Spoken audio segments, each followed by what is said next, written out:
Subscribe to my channel before we dive in. The night I called my wife and heard a man laughing beside her, something inside me simply stopped. It wasn't anger. It wasn't heartbreak. It was a quiet stillness, the kind that settles in when your heart finally accepts what your mind has been denying all along. Her name was Emily. 5 years of marriage. Long enough to build a life together. Short enough to still pretend everything was fine. Lately, she had grown distant. Late nights. Her phone always locked. Smiles that no longer reach her eyes. I told myself it was work stress, fatigue, anything but the truth. That Friday, I stayed late at the shop fixing a delivery issue. I missed her, so I called. She answered after a beat, voice soft and distracted. "Hey, I'm out with friends. Can I call you later?" And then I heard it, a man's laugh. Deep, relaxed, too familiar. "Who's that?" I asked quietly. She froze. Then some shuffling, maybe moving the phone. "Just someone from work," she said quickly. "Don't start." "Okay." I didn't. My voice didn't shake.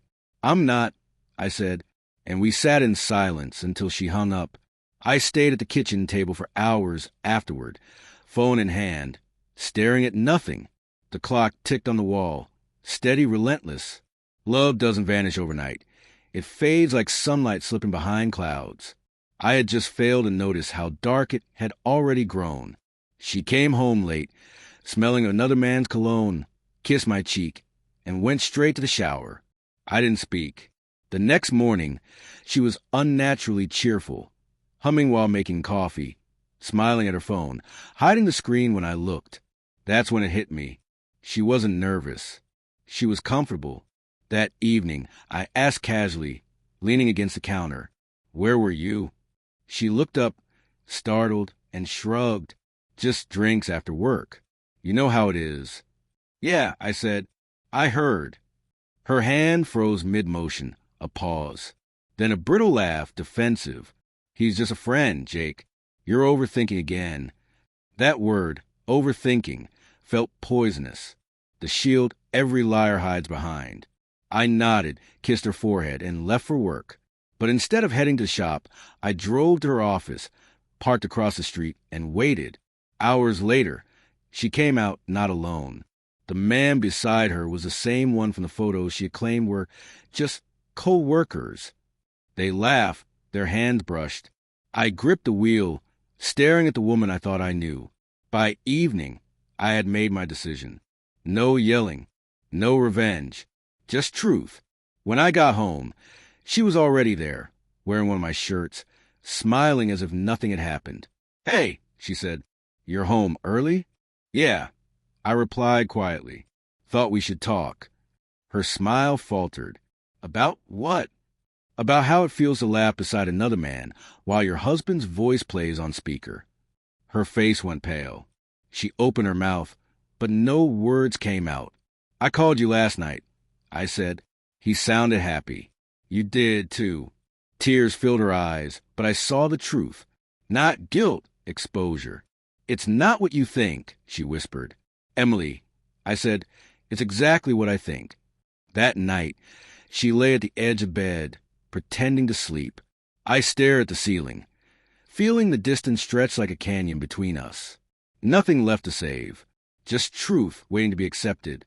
Before dawn, I packed a small bag and left. No note, no goodbye, just silence. By noon, I was parked near the same restaurant. Right on time, she arrived. Same dress, same perfume, same smile. The man was waiting at the door. He leaned in, whispered something, and she laughed. The same laugh that had broken me. Only this time, she didn't see me. I stepped out of the car and walked straight toward them. My footsteps made her turn. Her smile vanished. "Jake," she breathed, "what are you doing here?" "Just watching," I said calmly. "Like you said, I overthink. Figured I'd see for myself." The man stepped back. She trembled. "It's not what it looks like." "It's exactly what it looks like," I replied. "The only difference is now you don't get to lie about it." I didn't yell. I didn't make a scene. I handed her the house keys. "You can stay with him now." And I walked away.